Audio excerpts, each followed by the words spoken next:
Hey guys, can you solve 32 divided by 4 plus 2 times 3? 32 divided by 4 equals 8, right? Plus 2 and times 3. Now 8 plus 2 equals 10 times 3. And now 10 times 3 equals 30. But this is wrong. Addition and subtraction after multiplication and division, right? So we must go left to right, not multiply and divide first, right? So now let's solve it correctly.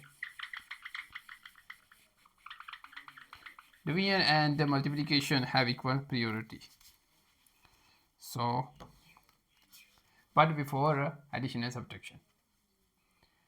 32 divided by 4, right? Divide first, equals 8 plus 2 times 3. Now multiply first.